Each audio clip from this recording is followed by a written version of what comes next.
안녕하세요. 저는 10월 들하면 치가 떨리는 30대 여자입니다. 요즘 인터넷상에서 시댁욕 많잖아요. 저도 하나 보태려고 이렇게 글을 쓰게 되었네요. 제가 시댁과 결정적으로 인연을 끊게 된 사건이 있어서 이렇게 사연을 올립니다. 지금 생각해도 억울하고 참 어이가 없어서 말이 안 나오네요. 그런데 지금 결과적으로 보면 잘 되었다고 생각하면서도 참 씁쓸한 건 어쩔 수 없나 봐요. 처음에는 시댁에 사랑받고 싶다고 생각한 적도 있었습니다. 제가 사랑하는 사람의 가족이니까요.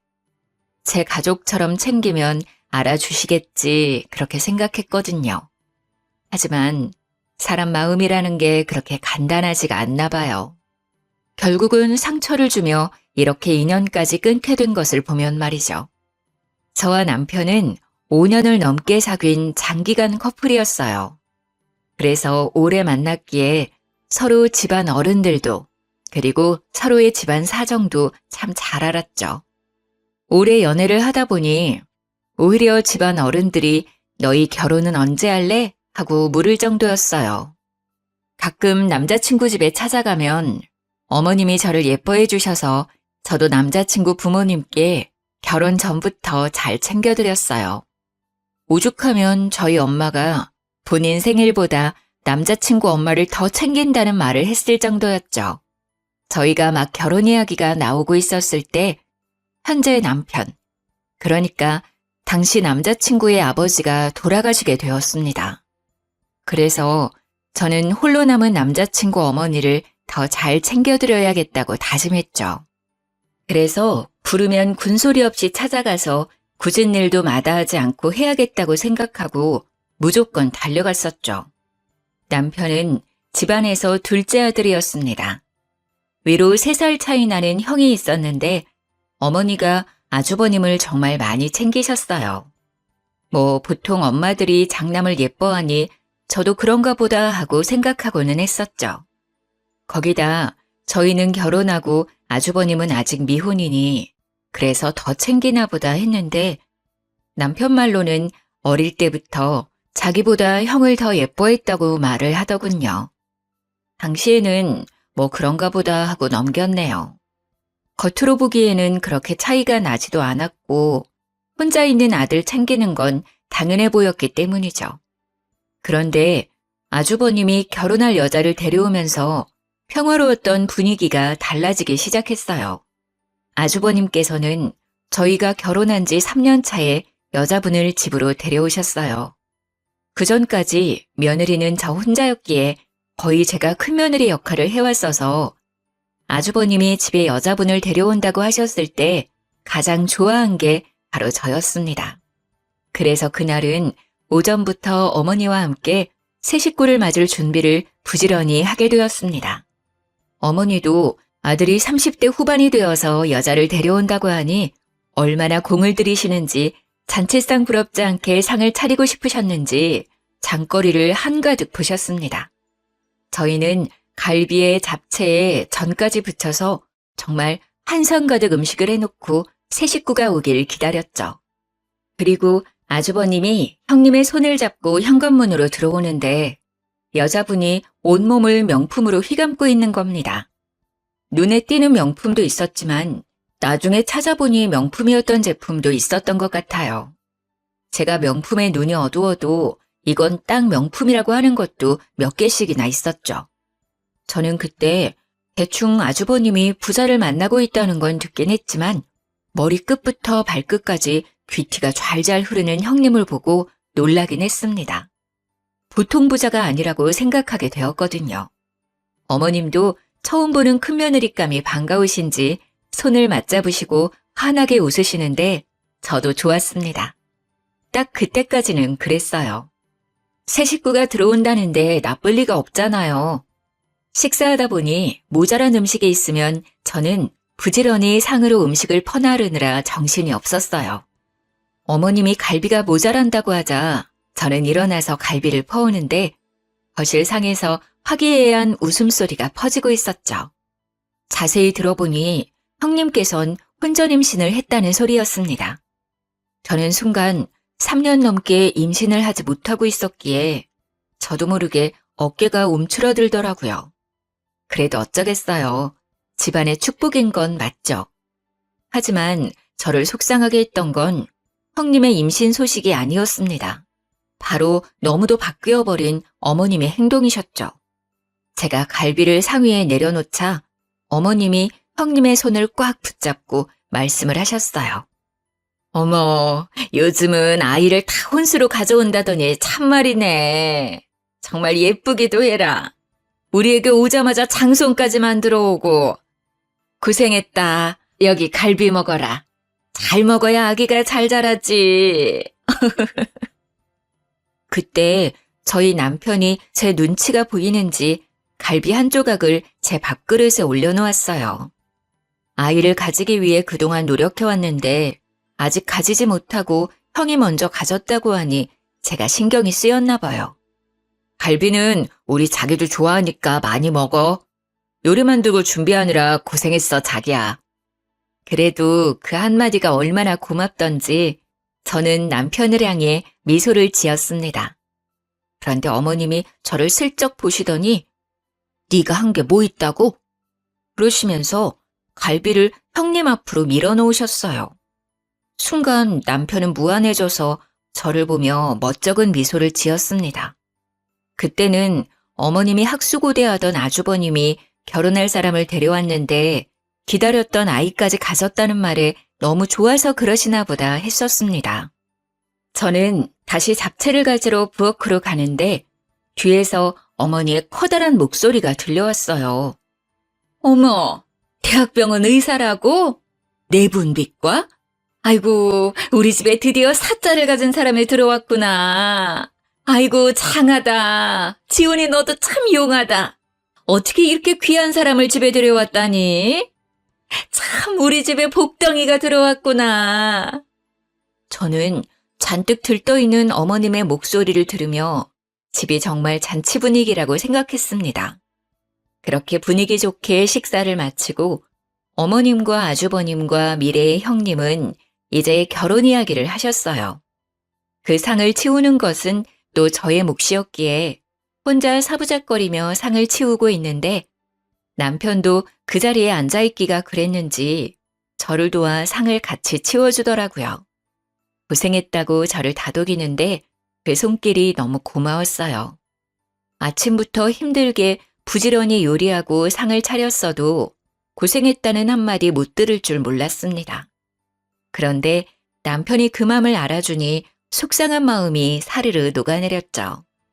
상을 치우고 과일을 내가는데 형님이 어머님께 선물이라고 명품 가방을 떡하니 내놓더라고요. 어머님은 너무 좋아하시며 잇몸이 만개하게 찢어지셨어요. 의사니까 역시 돈도 잘 버는 거겠죠. 어머님의 커다래진 입을 보는데 제가 괜히 죄송해지더라고요. 저렇게 좋아하실 줄 알았으면 하나 사드리는 건데 하는 마음이 드는 겁니다. 제가 사드린 건 명품은 아니어도 국내 유명 브랜드들이었거든요. 역시 어머님도 여자셨던 거죠. 어머니는 명품 가방을 품에 안으시고 예비 형님을 향해 말을 하셨어요. 뱃속에 아이도 있는데 결혼을 서둘러야지. 배가 나오기 전에 빨리 서둘러야겠구나. 시어머니의 말에 예비 형님이 난감한 표정을 지으시더라고요. 그런데 제가 너무 바빠서요, 어머니. 결혼 준비를 제대로 할 수 있을지 걱정이에요. 병원 일이 생각보다 한가한 일이 아니라서요. 어머님은 형님의 손을 꽉 잡으시며 활짝 웃으셨죠.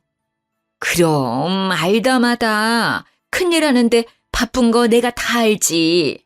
결혼식 걱정은 하지도 말아라. 내가 다 준비하마. 여기 한가한 너희 동서도 있잖아. 그렇지, 작은 애야? 네가 결혼 준비하는 것 좀 도와주려무나. 저는 사과를 깎다가 두 눈을 동그랗게 떴죠. 아주버님의 결혼식을 제가 준비하다니요? 그것도 잘못하면 욕먹기 딱 좋은 결혼식을 말이죠. 저는 어색한 미소를 띄었습니다. 죄송해서 어쩌죠?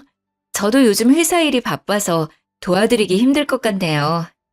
그래도 본인들이 준비하는 게 더 마음에 들지 않을까요? 어머님은 제 말이 마음에 안 드셨는지 저를 흘겨보셨어요. 무슨 직장이 시간 조정 하나 마음대로 못한다니? 그래서 다른 일은 할 수 있겠어? 서로 어려울 때 돕고 해야 형제 우애가 좋아지고 그러는 건데. 아니에요, 어머니. 제가 바빠도 시간 내서 해볼게요. 동서 곤란하게 해서 미안해. 아니다, 내가 준비하마. 바쁜 네가 시간을 어떻게 빼려고 해. 뱃속에 애도 있는데 그럴 필요 없어. 저는 잠시 그 자리에 있는데도 벌써 숨이 막혀왔습니다. 어머니와 형님만이 다른 세상에 있는 것 같이 느껴졌는데 저는 딱 그 자리에 그냥 옆에 세워진 병풍 같은 존재 같았어요.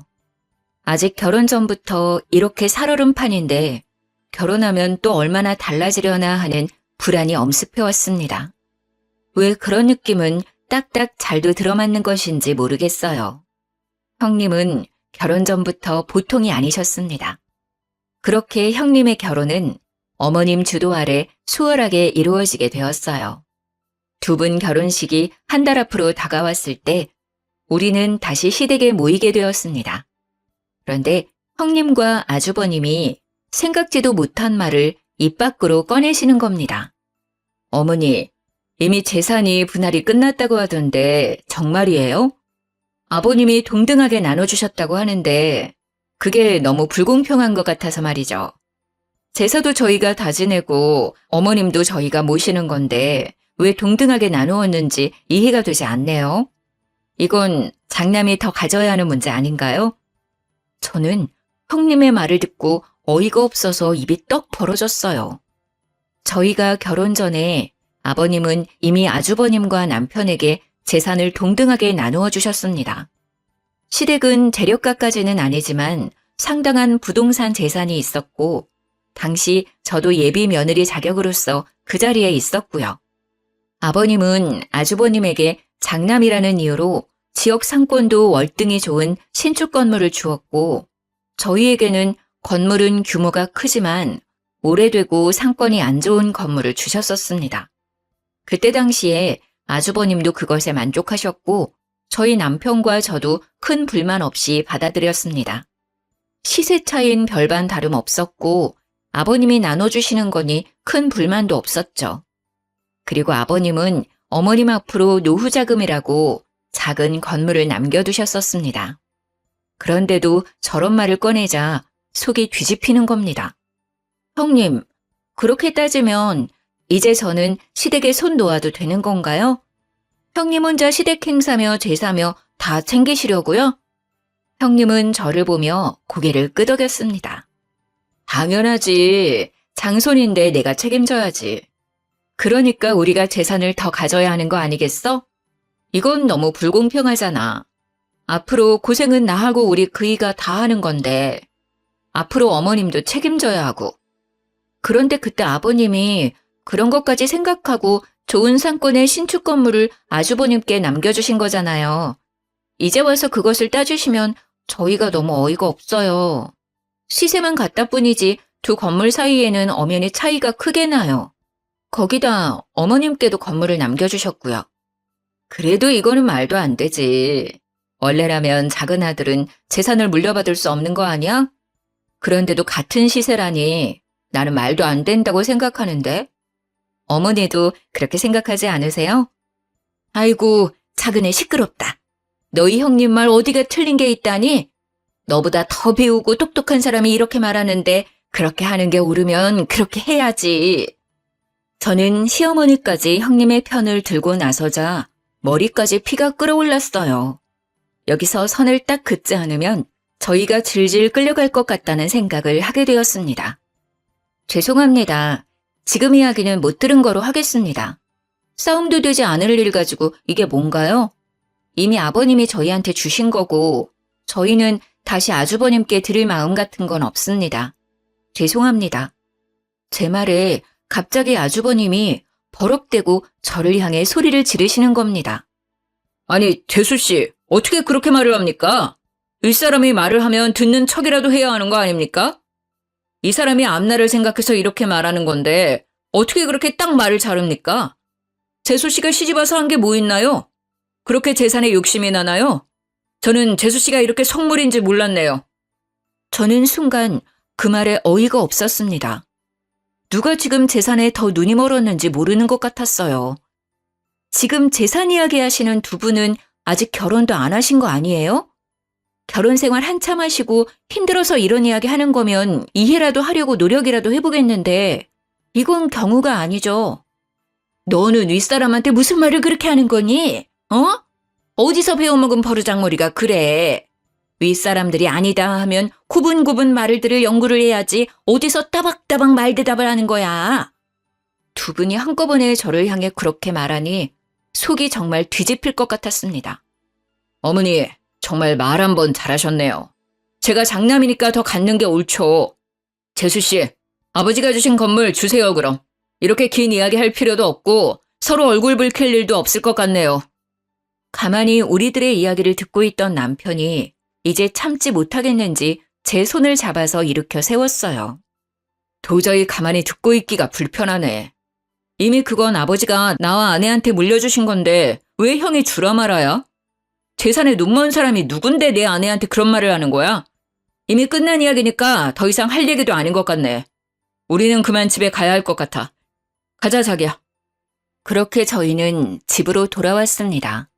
돌아오는데도 정말 두 눈이 시뻘개진 두 사람의 얼굴이 눈앞에 어른거리는 겁니다. 어디서부터 잘못된 것인지 길게 한숨이 쏟아져 나왔어요. 하지만 그때는 그게 시작에 불과했다는 걸 우리 모두 알지 못했습니다. 두 사람은 무사히 결혼식을 올렸고 일주일간 신혼여행을 떠났습니다. 그리고 그렇게 복잡한 타이밍에 저는 그토록 기다리던 임신을 하게 되었어요. 남편은 저의 임신에 너무 기뻐하면서 형님 내외가 신혼여행에서 돌아오면 말하자고 너무 좋아하는 겁니다. 저도 드디어 아이의 엄마가 됐다는 뿌듯함과 함께 시댁을 찾았습니다. 모두가 둘러앉자 남편은 활짝 웃으며 제가 임신했다고 공개를 했어요. 모두 놀라지 마세요. 우리 집에 또 경사가 있어요. 제 아내가 드디어 임신하게 되었어요. 자기야, 그동안 고생했어. 정말 잘했어. 남편의 말이 끝이 나자 형님이 갑자기 대성통곡을 하기 시작하는 겁니다. 통곡은 점점 심해지더니 자지러질 정도로 눈물을 펑펑 흘리는데 저와 남편은 꿀먹은 벙어리가 되고 말았습니다. 어머님과 아주버님은 형님을 달래는데 저희는 무슨 상황인지 모르니 가만히 상황을 지켜볼 뿐이었죠. 드디어 형님이 진정하자 휴지로 눈물을 닦아내며 저를 쳐다보더군요. 동서, 좋은 날에 정말 미안해. 내가 유산을 해서 동서 임신했다는 소식을 들으니 뱃속의 아이가 너무 생각나서 그랬어. 우리가 재산 가지고 다툰 날 있잖아. 그날 그게 스트레스가 되었나 봐. 나는 그게 그렇게 분란을 일으킬 줄 모르고 꺼낸 이야기인데 형제 싸움까지 번지고 며칠 동안 끙끙 앓다가 아이가 그만. 저는 정말 할 말이 없어서 입을 다물었어요. 그 상황에서 무슨 말을 할 수 있겠습니까? 형님의 말의 뉘앙스를 보면 결국 우리가 재산을 내놓지 않아서 자신이 유산했다는 말이 아니겠어요? 시어머니는 저를 눈으로 흘기시며 입을 비트셨어요. 재산이 무슨 대수라고 뱃속에 장손을 잃어버리게 만들어. 그리고 너는 이 상황에서 임신했다고 그렇게 말하고 싶니? 지금 사람 염장 지르는 것도 아니고. 아이고, 애들이 배운 게 없어서 그런지 눈치도 없네. 어머니의 말을 듣다 못한 남편이 벌떡 자리에서 일어나서 소리를 질렀습니다. 어머니, 그게 지금 무슨 말을 하시는 거예요? 지금 형네 아기가 우리 때문에 그렇게 되었다는 말이라도 하시는 거예요? 이게 어떻게 저희 잘못인가요? 지금 저희 아이는 안중에도 없으신 거예요? 형님 잃어버린 아이만 중요하신 거냐고요? 자기야, 그만 일어나 가자. 더 이상 여기에 못 있겠다. 저는 남편 손에 이끌려 다시 집으로 돌아왔습니다. 그런데 첫 임신에 심한 시댁 스트레스를 받아서인지 유산기가 보이기 시작했어요. 아래에 피가 살짝 비치고 아랫배가 자꾸 뭉치고 아파지는 게 큰 병원에 가서 검진을 받아보려 했지만 대학병원 같이 큰 병원은 대기가 너무 많이 걸려 있어 엄두를 못 내겠는 겁니다. 그래서 남편이 형수네 병원에 가서 검진을 받는 건 어떠냐고 물어보더군요. 어머님도 형님이 예약해서 허리 진료를 받았다는 겁니다. 거기는 형수백으로 검진을 앞당길 수 있는 거 아니냐고 말이죠. 저는 솔직히 형님에게 부탁하는 게 마땅치 않았지만 아이가 우선이니 전화를 걸어서 물어보기로 했습니다. 그런데 전화를 걸자마자 형님이 타박을 하시더라고요. 동서, 왜 전화했어? 바쁜 일 아니면 빨리 끊어. 혹시 이제는 우리한테 건물 넘길 결심이라도 선 거야? 그런 거 아니면 빨리 끊어. 나 바빠. 다시 머리에 혈압이 오르기 시작했습니다. 형님의 말을 듣자마자 내가 왜 이 여자에게 전화를 한 것인지 후회가 되기 시작했죠. 아니요, 그건 아니고요. 형님네 병원 산부인과 예약하러 가는데 혹시 빨리 앞당길 수 있는지 알아보려고 전화를 드렸어요. 곧 도착하니까 자세한 이야기는 일단 만나서 이야기 드릴게요. 갑자기 형님의 말투가 상냥해지기 시작했습니다. 어머, 그랬구나. 그런 일이면 말을 하지 그랬어. 내가 금방 알아봐 줄 수 있지. 잠시만 끊어봐. 내가 자리 있나 봐주고 다시 전화 걸어줄게. 그렇게 말하며 전화를 끊더니 10분 뒤에 다시 형님에게 전화가 왔습니다. 어머 동서, 내가 웬만하면 우리 병원으로 예약하려고 했는데 자리가 도저히 안 나온대. 대신해서 잘 보는 병원으로 예약해뒀거든? 거기로 가볼래? 그리고 건물은 출산 후에 이야기하자. 일단 뱃속 아기의 안정이 먼저잖아. 걱정하지 말고. 저는 형님이 예약해둔 다른 병원으로 내원하게 되었고 거기서 스트레스를 많이 받아서 유산기가 있다고 하면서 유산 방지 주사를 맞춰주었습니다. 그렇게 돌아왔지만 저는 이미 마음이 상해서인지 시댁 모임에 갈 때마다 스트레스가 쌓이더라고요. 그래도 어쩌겠습니까? 그 당시에는 이제까지 그렇게 해왔으니 부르면 당연히 가야 하는 거라고 생각을 하고 있었어요. 그게 효이고 그렇게 배워왔으니까요. 그런데 그곳에 가서 결국 저는 시댁에 학을 떼어버리는 일이 생기고 말았습니다. 그날도 시댁으로 가는데 가는 중에도 가슴 끈 명치가 답답하더라고요. 저는 이제 막 임신 6개월에 들어서는 중이었기에 어느 정도 유산에 대한 위험은 내려놓고 있었습니다. 그렇게 상에 둘러앉아 밥을 먹고 있는데 형님이 이번에는 주식 이야기를 하기 시작하셨어요. 어머니, 제가 말한 주식 사셨어요? 어때요? 돈 좀 만지셨어요? 많이 올랐죠? 형님은 이미 어머니에게 주식 투자를 권유해서 주식 투자를 했나 보더라고요. 어머님은 형님 말대로 주식이 올랐는지 입을 활짝 옆으로 찢으며 웃으시더라고요. 그러게 생각지도 않게 많이 올랐어. 너는 어떻게 이런 걸 잘 알고 있니? 정말 내 주위의 여편네들은 나를 그렇게 부러워한다. 며느리 하나 잘 뒀다고 말이야. 잘 됐네요, 어머니. 이번에 정말 확실히 오르는 화끈한 주식 있는데 한두 푼으로 투자해야 하는 게 아니라 한 번에 끌어모아서 투자해야 확실히 오르는 거거든요.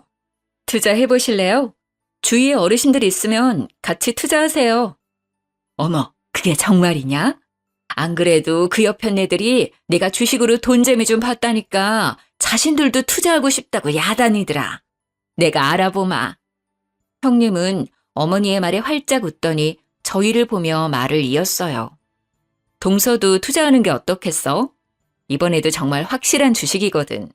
이렇게 확실한 게 나오기도 쉽지 않은데 내가 아는 애널리스트 말이라서 찐이거든. 차 떠나기 전에 올라타야지. 저는 그 주식 투자가 왠지 끌리지가 않았습니다. 주식이 오른다고 단언하면서 확신을 하는 게 못 믿어왔죠. 주식이라는 게 한 치 앞도 못 가리는 건데 말이죠. 저는 단칼에 거절했습니다. 죄송해요. 저희는 그렇게 크게 투자할 돈이 없어서 말이에요. 저희는 빼고 하세요. 아우, 정말 아까워서 그래. 그 애널리스트 말로는 3배는 기본이고 최대 5배 이상은 뛴다고 하던데 이때 아니면 못 산다니까? 그 건물 있잖아. 그거 팔아서 투자하는 건 어때? 동서 말대로라면 시세도 더 이상 오르지 않을 거 아냐. 그렇게 끌어안고 있어봐야 세금이나 더 나오지. 거기 건물 상가도 몇 개나 비어있어서 월세로 버는 것도 없다던데. 나 못 믿으면 그 전문가 믿고 투자해봐. 형님은 꼭 저희 건물을 미리 알아보신 것처럼 말을 하시더라고요. 저는 오랫동안 아파트 건설업체를 다니고 있었습니다. 어깨너머로 어떤 특징적인 지역이 아파트 개발이 잘 되는지 어렴풋이 알고 있었죠. 처음에는 잘 몰랐지만 아버님이 물려주신 건물을 보고 나서야 이곳이 잘하면 재개발이 들어갈지도 모르겠다는 생각을 하게 되었습니다. 문제는 그게 언제가 될지 그리고 재개발 허가가 날지 모르는 상태이지만 저는 그 당시에 이 지역은 언젠가 재개발이 된다고 생각을 하고 있었어요. 그래서 형님에게 건물을 팔지 않겠다고 말을 했죠. 아니요, 괜찮아요. 아무래도 거기가 곧 재개발이 들어갈 것 같아서 그래요. 그래서 손해라도 당분간 건물 가지고 있자고 남편하고 말을 해두었어요. 제 말을 듣더니 갑자기 형님의 두 눈이 커다래지더군요. 동서, 정말 해도 너무한다. 그런 건물을 가져간 거야? 어떻게 우리한테는 한마디도 없이 그런 곳을 가지고 갈 수가 있어? 미리 알고 그 건물 가져간 거야? 우리 그이 몰래 건물 빼돌린 거 아니야? 형님의 말에 논리에 어이가 없어지더군요. 건물을 빼돌리다니 어떻게 저런 말을 할 수가 있는 건지 당최 이해가 되지 않는 겁니다. 무슨 말을 그렇게 하세요? 저희도 아버님께 물려받고 눈으로 직접 건물 보고 재개발에 들어갈 것 같다는 거 안 거고요. 아직 재개발 뜬 것도 아니고 그럴 것 같다고 분명 말씀드렸잖아요. 그런데 무슨 건물을 빼돌려요? 저희는 정말 아버님이 주신 대로만 받은 건데 그리고 제가 회사 다니면서 지역이랑 흐름 보고 저 스스로 판단해서 그렇게 말한 거예요. 형님 정말 말을 이상하게 하시는 거 아니에요? 그게 말이 되는 거야? 아버님이 주신다고 그런 낡은 건물을 얌전히 받았다고? 그게 더 이상하지. 분명 뒤에서 아버님에게 무슨 말을 했으니 이렇게 된 거 아니겠어? 어머니, 이거 사기 아니에요? 좋은 건물 차지하려는 것 같은데 어머니, 아무리 생각해도 이건 아닌 것 같아요. 저는 정말 미치고 팔짝 뛸 것 같은데 그 당시 아버님 옆에 계셨던 어머님까지 저를 몰아가는 겁니다. 큰아기 말을 듣고 보니 그렇구나. 너 정말 건물 노리고 그런 거니? 정말 사람 하나 잘못 들여서 내가 별꼴을 다 보는구나. 너 이게 무슨 경우냐, 어? 아무리 재산이 탐이 나도 그렇지. 그렇게 노른자 땅을 홀라당 가지고 가서 너 혼자 잘 먹고 잘 살려고 했니? 말하는 꼬락서니도 아주 뻔뻔하게 시리. 정말 그 말이 사실이면 저도 가만히 있지 못하겠습니다. 재수 씨, 이건 법적으로 사실 여부를 따져봐야 하는 겁니다. 사실이라면 지금이라도 이실직고 하세요. 순간 머리 꼭지가 돌면서 아랫배가 뭉치는 겁니다. 밑이 빠질 것처럼 아픈데 저는 배를 움켜쥐고 옆으로 쓰러졌어요. 어머니는 그 순간까지 저를 보고 타박을 하시는 겁니다. 옳시고 이제 내가 뭐라고 한다고 아프다고 생쇼를 하는구나. 정말 너 그렇게 안 봤는데 꼬리가 9 달린 여우 아니냐? 나 몰래 얼마나 너희 시아버지를 구워 삶은 거야. 안 일어나? 씨하지 말고 일어나. 저는 배가 아파서 식은땀이 흐르기 시작했어요. 저를 잡고 있던 남편은 제 손을 꽉 잡고 일으켜 세웠어요. 제발 억지 좀 부리지 마세요. 사람이 쓰러졌는데 계속 그런 이야기가 나옵니까? 자기야, 병원 가자. 이대로 안 되겠어. 저는 남편과 함께 급히 병원으로 향했습니다. 저를 본 의사는 하마터면 조산할 뻔했다고 도대체 갑자기 왜 이렇게 되었냐고 물어보는 겁니다. 저는 스트레스를 많이 받았다고 하니 자궁 경부 길이가 아주 짧아졌다고 했습니다. 결국 자궁 경부를 묶고도 위험하다고 남은 임신 기간은 병원 침대에 누워 있어야 한다는 겁니다. 서 있으면 밑이 빠질 것 같은 느낌에 배에 수축이 왔거든요. 병원 침대에 누워 있는데 괜히 서러워지는 겁니다. 보통 다둥이 가진 산모나 이렇게 한다는데 세상 원망이 다 남편한테 쏠렸습니다. 저는 아무 죄 없는 남편을 보고 윽박을 질렀습니다. 나 다시는 시댁 안 가. 이게 뭐야 진짜. 어렵게 아이 가졌는데 축하는 못할 망정 하마터면 우리 아이 잃을 뻔했잖아. 나한테 다시는 시댁 가자고 말하지 마. 다시 또 나랑 시댁에 가자고 하면 나 당신이랑 이혼할 거야. 알겠어? 눈물이 나오는데 남편이 제 손을 꽉 잡더라고요. 알겠어. 안 가도 돼. 그동안 고생했어. 우리 집 일은 이제 내가 알아서 할게. 당신은 우리 아이 걱정만 하면 돼. 다시는 당신 속썩이는 일 없이 할 거야. 내가 미안해. 당신 고생시켜서. 그 말을 듣는데 다시 눈물이 왈칵 쏟아졌습니다. 그동안 참아왔던 서러움이 한꺼번에 터져나왔습니다. 예쁨 받고 싶고 사랑받고 싶어서 열심히 노력한다고 한 것 같은데 어디서부터 잘못되었는지 모르겠네요. 저는 그렇게 완전히 시댁과 단절을 하고 4개월을 침대에서 더 버텨 무사히 제 품에 딸을 안았습니다. 작은 얼굴에 오밀조밀 예쁜 얼굴을 보니 그제야 좀 숨통이 트이는 것 같았어요. 그렇게 아이를 키우느라 몇 달을 정신없이 보내긴 했어도 아무 걱정 없이 우리 세 식구만 챙기면 되니 스트레스로 인한 두통도 명치에 답답한 것도 사라졌죠. 남편이 오기를 기다리며 저녁을 준비하고 같이 식사를 하는데 남편이 시댁 이야기를 꺼내더라고요. 나 밥 먹고 잠시 본가에 다녀올게. 집에 무슨 일이 있는지 오늘 어머니에게 전화가 왔더라고. 울면서 전화를 하셨는데 갑자기 형수랑 연락이 안 된다고 하시더라고. 형도 갑자기 형수가 사라져서 이리저리 찾아보고 있는데 하루아침에 사라져버려서 둘 다 많이 놀랐나 봐. 저는 아이에게 이유식을 먹이다가 남편을 쳐다보았어요. 형님이 갑자기 사라졌다니 말이 나오지 않았어요. 거의 1년 가까이 시댁 일에는 신경 쓰지 않고 있어서 따로 형님과도 연락하고 있지 않았기에 저는 남편이 들려주는 시댁 이야기로만 소식을 전해 들었습니다. 남편은 시댁을 다녀와서 한숨을 푹 내쉬더라고요.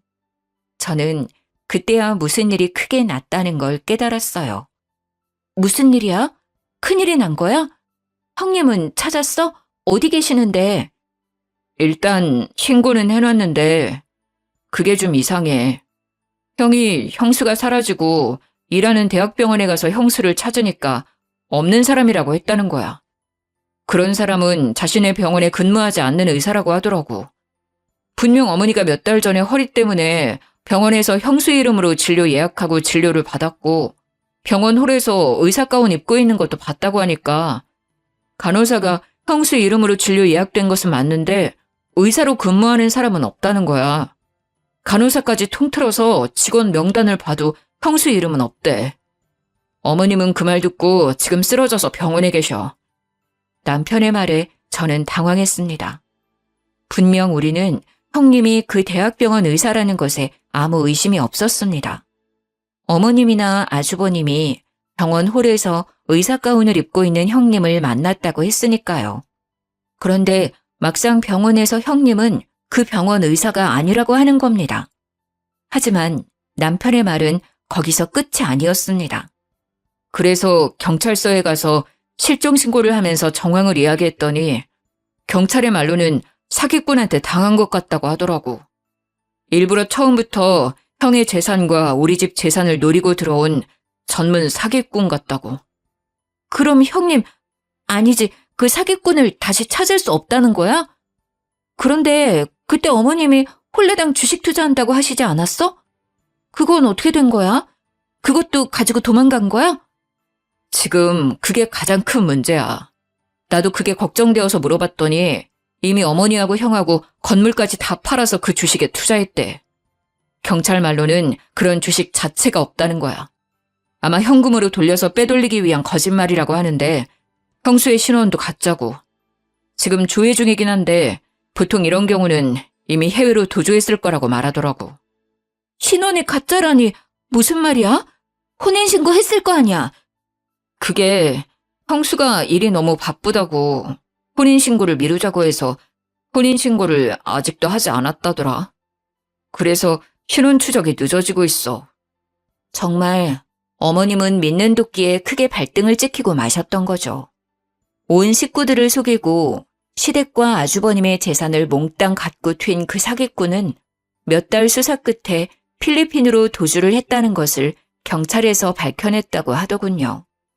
어머니는 쓰러진 뒤로 중풍이 오셔서 말도 어눌해지고 한쪽 몸이 마비가 오셨다고 해요.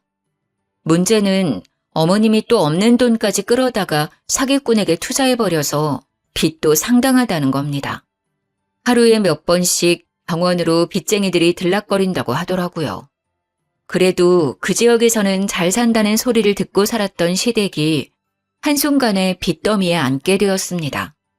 어머님은 어쩔 수 없이 사시던 집을 팔아 그 빚을 다 갚고 작고 낡은 주택을 월세로 얻었다고 해요. 저는 더는 시댁으로부터 스트레스를 받고 싶지 않았어요. 저는 그동안 할 만큼 했다고 생각합니다. 그리고 이건 어머니가 자초한 것으로 생각하기도 했고요. 번지르르한 겉모습과 의사라는 말만 믿고 모든 것을 믿어버리신 거니까요. 당신이 서운하게 생각할지도 모르지만 나는 어머니 일에 더 이상 신경 쓰고 싶지 않아. 어머니에게 갈 생각도 없고. 그러니까 나보고 어머니에게 얼굴 비추라는 말 하지 않았으면 좋겠어. 남편도 그동안 어머님이 저에게 한 행동을 고스란히 봐와서 그런지 별말이 없었습니다. 그래, 알겠어. 내가 알아서 할 테니까 당신은 어머니 일에 신경 쓰지 마. 그리고 남편은 어머니에 대해 저에게 말하는 법이 없었어요. 그렇게 몇 년이 흘렀는데 저의 예상대로 저희의 건물은 재개발이 진행되었습니다. 저희는 보상금으로 큰 돈을 벌었죠. 그 말을 저희 어머님이 어떻게 들었는지 저에게 수십 통 전화를 해서는 생떼를 부리기 시작하는 겁니다. 작은 애 너는 어쩌면 이럴 수가 있는 거니? 아무리 시어머니가 잘못했다고 해도 이렇게 몇 년 동안 얼굴 한번 안 비추고. 너는 그러는 거 아니다. 내가 뭘 그렇게 잘못했니? 그때는 어쩔 수 없어서 그런 거 너도 알잖아. 시어머니는 몇 년 만에 저한테 전화하셔서 그때 내가 너에게 너무 심하게 해서 미안하다 그 한마디를 안 하시는 겁니다. 그때 제가 무슨 일을 겪었는지 어머니도 다 아시면서 말이죠. 저는 그 일로 뱃속에 아이를 잃을 뻔했는데 해도 너무한다고 생각을 했습니다. 남아있는 정도 없는데 더욱 어머니에게 정남이가 떨어져 버렸죠. 어머니, 정말 너무하시는 거 아니에요? 그때 어머니께서 저한테 어떻게 하셨는지 벌써 잊으신 것 같네요. 그때 제가 얼마나 속상했는지 알기나 하세요? 그 사기꾼 형님한테 홀라당 넘어가셔서 제 뱃속에 있던 손녀까지 위험에 빠뜨릴 뻔한 거 벌써 잊으셔서 저한테 이러시는 거예요? 지금도 가끔 생각하면 명치 끝이 뜨겁고 답답해져요. 그런데 전화해서 그때는 어쩔 수 없었다니요? 어머니는 다 알고 계셨잖아요. 그게 차별이고 폭력이란 거 알면서도 형님이 사주는 명품 가방에 넋이 나가신 거죠. 형님의 배경에 눈이 멀었던 거고요. 다시는 저랑 제 딸 얼굴 보려고 하지 마세요. 너는 어쩜 애가 하나도 안 변하니? 사람이 다 실수하면서 사는 거지. 가족끼리 그렇게 일일이 따져가면서 살면 안 된다는 거 안 배웠냐? 너희 건물 재개발 들어갔다는 거 다 안다. 보상금도 넉넉하게 받았다며. 그거 내놔라. 내 남편이 피땀 흘려서 벌어놓은 재산이잖니. 어떻게 그렇게 큰 돈을 벌어놓고 이렇게까지 매정하게 구는지 나는 알다가도 모르겠구나. 내 남편이 준 거니 나도 받을 권리 충분히 있다고 생각한다. 저는 어머니 말에 기가 막혀왔어요. 돌아가신 아버님이 피땀 흘려 일구어 놓은 재산을 홀라당 말아먹은 건 어머니면서 저희 건물 보상금을 내놓으라는 겁니다. 어머니, 저는 어머니가 아버님 재산을 그렇게까지 귀하게 생각하실 줄 몰랐네요. 저는 그렇게 귀했다면 그 사기꾼한테 건물 팔아서 돈 넘길 때 좀 더 자세히 알아봤을 거예요. 어떻게 한 사람 말만 믿고 그 많은 재산을 넘겨주었는지 저는 아직도 이해가 안 돼요. 그리고 이건 저희가 그때 현명하게 판단해서 지켜낸 거 아닌가요? 어머님이 저에게 그 사기꾼에게 건물 안 넘긴다고 그렇게 구박하던 거 하나도 빼놓지 않고 기억하고 있어요. 그래서 저희가 그나마 거짓골 면하고 사는 거고요. 그러니까 다시 이런 전화하지 않으셨으면 좋겠네요. 이제 전화하셔도 이런 이야기 하시면 전화 끊을 거예요. 저는 어머님의 말을 단칼에 거절했습니다. 그렇지 않으면 어머님 성격에 다시 돈을 달라고 전화를 하실 거니까요. 아주버님은 저에게 미안한지 몇 년이 지나도 얼굴 한 번 안 비추고 남편만 연락을 주고받더군요. 남편 말로는 지금은 그 여자를 찾아서 외국에 나가 있다고 하네요. 간간히 서로 연락은 주고받고 있지만 그 여자가 얼마나 꼭꼭 숨어버렸는지 몇 년을 찾아도 머리카락도 안 보인다고 말을 하더군요. 저는 그래도 혹시나 해서 남편을 흘겨보았어요. 혹시 어머님이나 아주버님께 돈이나 이런 거 주고 하는 거 아니지? 그러지 마. 그러면 나 정말 화낼 거야. 남편은 저를 보며 팔짝 뛰더라고요. 내가 미쳤어? 돈을 왜 줘? 형은 나한테 그런 말 미안해서라도 꺼내지도 않아. 자기한테 미안하다고 전해주라는 말만 계속하더라. 자기도 그렇게 속을 줄 몰랐다고. 어머님은 나한테 돈 달라고 전화는 하지만 나는 안 된다고 했어. 병원비는 내드리고 있지만 다른 돈은 안 드린다고 확실히 선 그었어. 나도 말이야, 어머니에게 서운한 게 한두 개가 아니야. 어릴 때부터 어머니는 유독 형만 예뻐했으니까. 당신도 이미 질릴 만큼 봤잖아. 저도 남편이 어머님의 병원비를 내고 있다는 것을 알고 있었습니다. 결혼 전부터 어머님이 아주버님을 알뜰히 챙기는 것을 봐오긴 했지만 어린 시절부터 그런 모습을 봐온 남편도 결혼 후까지 그러니 이제 진절머리가 난 듯 했습니다. 알겠어. 병원비는 내드려야지. 그 정도는 나도 괜찮다고 생각은 해. 하지만 그 이상은 안 도와드리는 게 옳다고 생각해. 그리고 나는 다시 시댁일에는 손대고 싶지 않아. 그건 당신이 이해해줬으면 좋겠어. 남편은 알겠다고 자신의 집일에 신경 쓰지 않아도 된다고 했습니다. 어머님과 완전히 연을 끊고 지낼 수는 없겠지만 그래도 우리 부부는 시댁에 경제적인 도움은 주지 않겠다고 어머님께 확실히 선을 그었습니다. 어머님도 이제는 저희에게 돈을 받아낼 수 있다는 생각은 버리셨는지 저에게는 전화도 더 이상 오지 않고 있네요. 가끔 밖에 나가서 폐지를 주우셔서 생활비에 보태 쓴다고 남편이 말을 해주더군요. 일평생을 곱게 사셨던 분이셨는데 집에 사람 하나 잘못 들여서 고초를 겪게 되신 거죠. 저의 사연은 여기까지입니다. 저는 토끼 같은 딸과 남편과 함께 잘 지내고 있어요. 명절에는 시댁에는 가지 않으니 저희 세 식구는 여행을 다니고 있습니다. 아마 그런 일이 없었다면 저희도 다른 집들처럼 시모도 함께 여행을 다녔을 수도 있었겠죠. 하지만 이미 지난 일을 떠올려봤자 어쩌겠어요. 나쁜 기억은 빨리 털어버리고 일어서야죠. 가끔은 믿었던 사람에게 가장 많이 상처를 받기도 하는 것 같아요. 하지만 서로 상처 주는 사이라면 서로 안 보고 사는 것도 좋은 방법인 것 같습니다. 조금은 멀리 떨어져 서로의 소중한 것을 생각해 보는 게 어떨까 싶네요. 모두 행복해지길 바라면서 이만 글을 드리겠습니다.